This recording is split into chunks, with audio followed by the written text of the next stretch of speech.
Imagine you have a Swiss Army knife in your hand. There's scissors, a nail file, a bottle opener, a screwdriver, a small saw. Some models even have a tiny pen. All of this crammed into a single object. Sounds impressive, right? Now let's ask this. Can you actually use this knife when you truly need it? When your hands are shaking, when it's dark, when you're under stress? Or do all those dozens of pieces get tangled up at exactly that moment? 1947. A Soviet officer named Mikhail Timofeyevich Kalashnikov completes the simplest design of his life. It's called the AK-47, Automat Kalashnikova. And from that day forward, 1 in every 5 rifles produced in the world is a variant of this design. Why? There are better rifles out there, more accurate ones, lighter ones, longer range ones.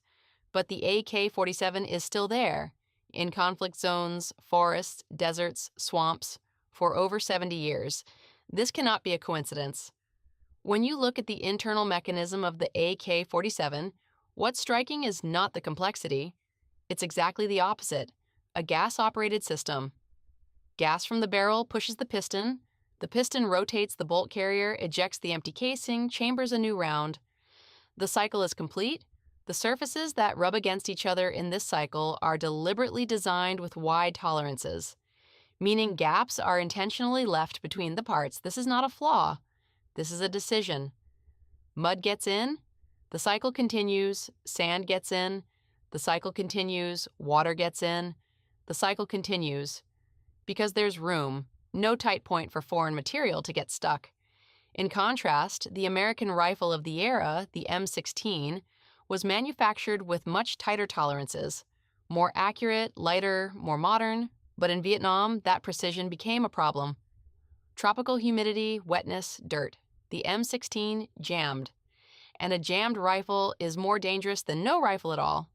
The AK-47 worked in the jungles of Vietnam too. So what does this tell us? In engineering, the word tolerance has 2 meanings. One is technical, the gap between parts. The other is philosophical, how much a system can flex in the face of failure. The AK-47 solved both at the same time. When Kalashnikov was designing it, he didn't ask, how does this rifle perform under ideal conditions? He asked, will this rifle still work under the worst conditions?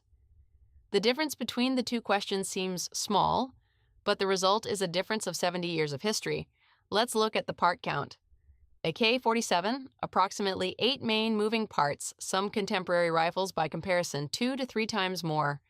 Every added part is a failure point. Every connection is a possibility of breaking. Every extra screw is a maintenance requirement. Kalashnikov understood this. The more things you add to a system, the more dependent that system becomes on those things. This doesn't only apply to rifles. Now let's step back and return to the Swiss Army knife. The Swiss Army knife holds an interesting place as a metaphor. It's valuable because it's multifunctional, but at the exact moments when it's truly needed, in extreme conditions, that multifunctionality becomes a burden. Complexity increases performance, but it also increases fragility. Simplicity can limit performance, but it increases durability. And here is where the real question begins. What is more valuable in a system? Peak performance or consistent operation? The AK-47 gave its own answer to this question, and the world embraced that answer for 70 years. But let's bust a myth here. The AK-47 is said to be perfect. This is not true. Its range is limited, its accuracy is average, its ergonomics are lacking compared to modern rifles, it's heavy. So why is it still so widespread? Because being the best and being the most reliable are different things. One rifle can perform perfectly under ideal conditions but break down in the field.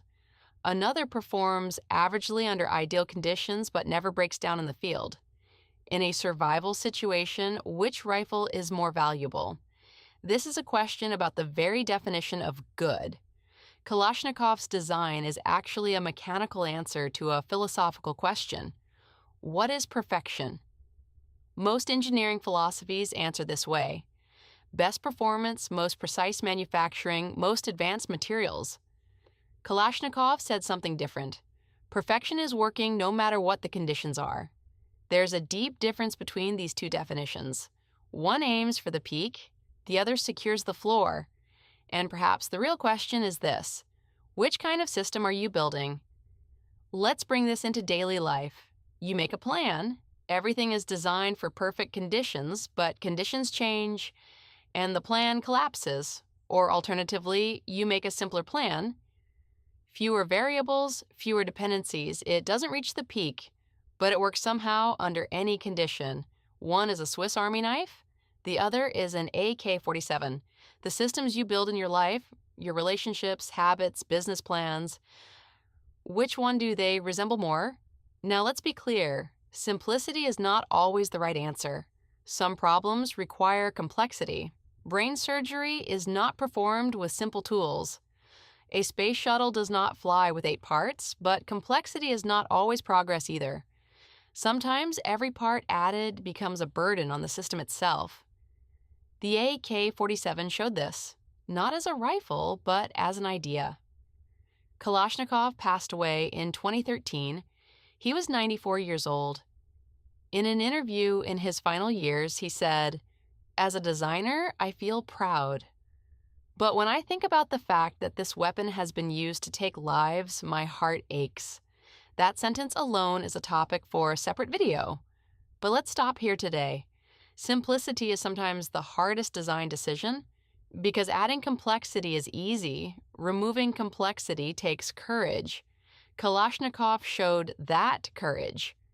And what he built has continued to work for over 70 years under the harshest conditions on Earth. So the final question is not, is the AK-47 a good weapon? The real question is this: how many things are you adding to the systems you build? And does everything you add really need to be there?